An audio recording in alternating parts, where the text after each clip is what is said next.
Hello divers sekalian, saya nak tunjukkan kepada anda bagaimana Instructors Development Course ataupun IDC dijalankan oleh saya.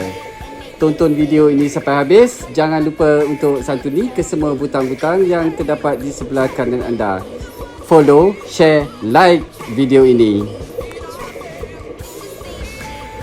Hai, Assalamualaikum warahmatullahi wabarakatuh. Nama saya Faisal Mustafa dan saya seorang PADI Course Director, dan dalam VTP kali ini saya akan menunjukkan kepada anda bagaimana saya sendiri yang menjalankan PADI Instructors Development Course, yang mana kursus ini khusus untuk mereka-mereka yang ingin menjadi jurulatih selam scuba. Baiklah, untuk pengetahuan anda sekalian, setiap pengambilan yang saya jalankan untuk IDC ini, saya hanya mengkhususkan kepada jumlah kelas yang kecil. Dalam video ini anda sendiri dapat melihat bahawa saya hanya memfokuskan kepada satu calon IDC pada suatu masa.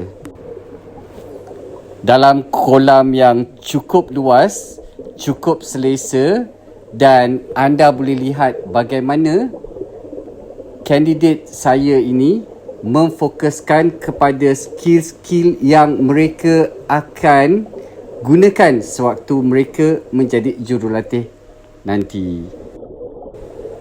Okey, kepada siapa-siapa yang berminat dengan PADI Instructors Development Course yang mempunyai impian sebagai seorang jurulatih selam scuba, saya ada buka pengambilan baru pada 29 hari bulan Disember 2025, dan anda boleh mendaftarkan diri dengan kontak saya untuk mendapatkan keterangan lanjut.